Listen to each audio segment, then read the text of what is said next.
सिर्फ एक बात ये कहूंगा कि तमाम लोग, तमाम पढ़े लिखे या दानिश्वर हजरात बुरे नहीं होते।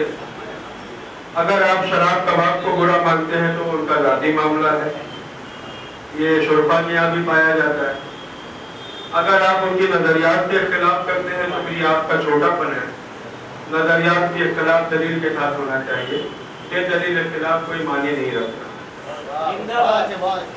मैं रौनक साहब ने बीच में लुकमा दिया था, मैं रौनक साहब से ये कहूंगा कि मुकर्रिर सिर्फ शक के दरवाजे खोलता है, वक्त फैसला करता है कि हम कहाँ तक दुरुस्त हैं या उसने जो बात कही वो कहाँ। और फिर इख्तिलाफ की गुंजाइश करे तो अफराद काफिर की तकरीर में मजा ना करे।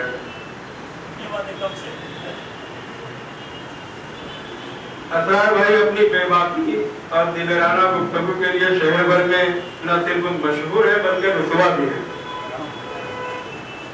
इससे पहले कि मैं अगले मुकर्रिर को आवाज दूं, मुझसे भी कहा गया है कि इफ्तिताह के बाद वसीम अनवर साहब के ताल्लुक से दो चार जुमले पेश करूं।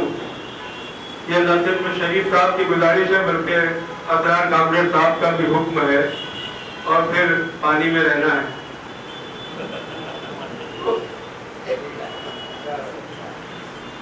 वसीम अनवर साहब से मेरी मुलाकात 1984 में हुई। 84 इसलिए याद है कि भिवंडी शहर में जो फसाद बर्पा हुआ, उसके बाद फौरन बाद महीने डेढ़ महीने के बाद जब हालात मामूल पर आए तो एक कमेटी ने मंगल बाजार स्लिप जो आधा बना हुआ था और उस तरफ जो कनेरी की तरफ जाता है वो स्लिप नहीं बना था, वहाँ नाला था। कोटाला मस्जिद के सामने एक मुशायरा अमन कायम करने के लिए, शहर में अमन व अमान के लिए एक मुशायरा रखा गया जिसकी निजामत कुमार अमल लेनी साहब फरमा रहे थे। अब्दुल सलाम अजहर साहब पहली बार उस मुशायरे में आए थे और वो उनके आने की वजह भी ये थी कि उनको कैंसर था, वो जेजे से काटा से अपना इलाज करा रहे थे। वापसी में भिवंडी उनको रुकना था, मुशायरे में आ गए और वो अब्दुल सलाम अजहर साहब का आखिरी मुशायरा था। कुछ दिनों के बाद उनका इंतकाल हुआ। अनवर साहब उस मुशायरे में शायर की हैसियत से मौजूद थे। अपनी गजल उन्होंने सुनाई, आईना बेकसी का बनाया गया मुझे, नजरों से हर किसी की गिराया गया मुझे। ये मतलब मुझे बहुत अच्छा लगा। मुशायरा 2-3 शायरों के बाद बंद करा दिया गया। कहीं शहर के किसी हिस्से में कहीं कोई हंगामा हुआ था, मुशायरा बंद हो गया। अनवर साहब को मैंने मुबारकबाद दी। उसके बाद राम भवन पर मुलाकातें होती थी, लेकिन अनवर साहब अपनी खुदसरी के बिना पर, मैं एक बहुत जिम्मेदारी से एक जुमला कह रहा हूँ कि अनवर के यहाँ इब्तदाई दौर में एक खुदसरी का जज्बा था। 4 मुलाकात में तो मैंने उन्हें अपना नाम बताया कि भाई मैं शकील हूँ। फिर 5वीं बार उन्होंने नाम पूछा, मैंने कहा यार मैंने दीदी अब मैं भी भूल गया अपना नाम। पर अनवर साहब का नाम मुझे बड़ा दबदबा था। इसकी गवाही अयूब साबिर साहब और रौनक अफरोज साहब और जो खैरुद्दीन आजम साहब, जो पुराने लोग।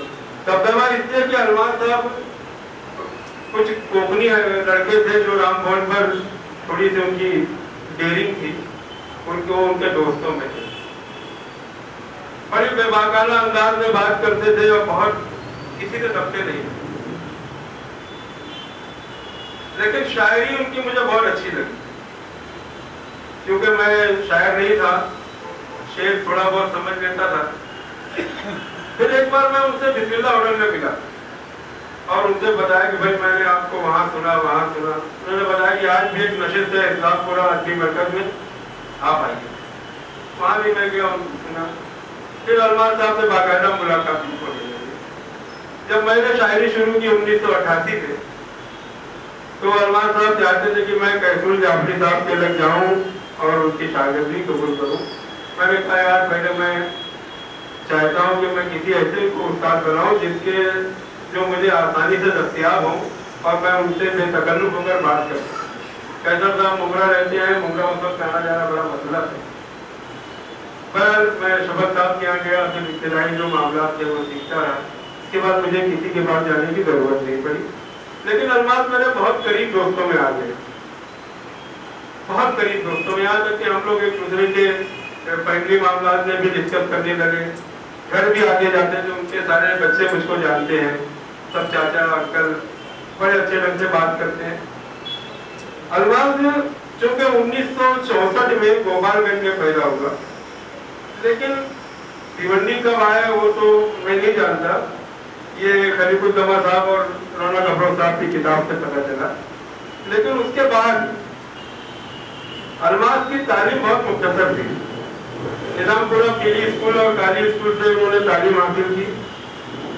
लेकिन उसका एक नज़्म लाइन था कि अपने बच्चों को मैं अच्छी तालीम दिलाऊं और उन्हें अपने से ज्यादा काबिल बनाऊं। उसमें काफी हद तक वो कामयाब भी रहे। आज उसके बच्चे ग्रेजुएट हैं, पढ़े लिखे हैं, तमाम लोग अपने पैर पर खड़े हैं, बच्चियां भी बड़ी लायक हैं, फरमाबरदार हैं। सबसे बड़ी बात यह थी अलमास की कि अलमास ने अपने बच्चों को कहीं छोटा बनकर रहने के लिए या किसी के आगे झुकने के लिए रजामंद होने का मौका नहीं। खुददारी का जज्बा जो बच्चों के अलमास को विरासत में मिला है वो आज भी कायम है। हम लोग कभी कभार खैरियत के लिए फोन करते हैं तो बच्चे कहते हैं चाचा सब ठीक है, अल्लाह का करम है, दुआ की। कामरेज ने भी कई बार कोशिश की, लेकिन बच्चों ने उसी खुददारी का मुजाहिरा किया। हज़रत अलमास की आखिरी अय्याम जो थे, आखिरी दिनों में वाकई वो बहुत परेशान था, माशी तौर पर भी और जिस्मानी तौर पर भी बहुत लागर हो चुका था। लेकिन वो तमतराक और वो सरी जो शुरू में उसके आज ही वो बरकरार है। किसी के कांधे पर सर रखकर उसने रोना पसंद नहीं। कभी कभार जो बहुत करीबी दोस्त थे उनके आगे आंखें नम तो हो जाती थी, लेकिन उसमें ममनूनियत नहीं हुआ करती थी, बल्कि दुआ करने का जज्बा था कि भाई मेरे लिए दुआ की।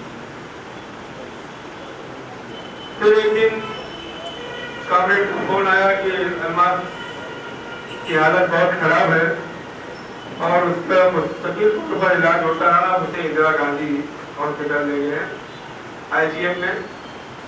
बहुत ज्यादा बारिश हो रही थी, बड़ी शिद्दत की बारिश। मैं फौरन वहाँ दवाखाने में पहुंचा। उसके बच्चे थे, ग्लूकोज चढ़ रहा था। अलमास उठ के बैठ गया, कहने लगा शकील बैठो। मैंने कहा तुम आराम करो। बहरहाल 2 दिन के बाद मेरे छोटे भाई का इंतकाल हो गया, अटैक आ गया उसे। फिर मैं अपने मामलात में उलझ गया। ये पता चला कि अलमास को मुंबई ले गए हैं। काफी ने कहा यार कल हम लोग चलते हैं मुंबई। फिर वहां से पता चला कि सिवनी चले गए हो। दूसरे दिन फोन आया कि उनको रात में हमारे शहर के धागे हॉस्पिटल में एडमिट किया गया। सुबह हम लोग तैयारी में थे, फिर कामरेड का फोन आया कि यार उनका तो इंतकाल हो गया। बहरहाल मैं वहाँ पहुंचा, कामरेड वहाँ मौजूद थे। शरीफ साहब का जनाजा के घर पहुंचाया गया।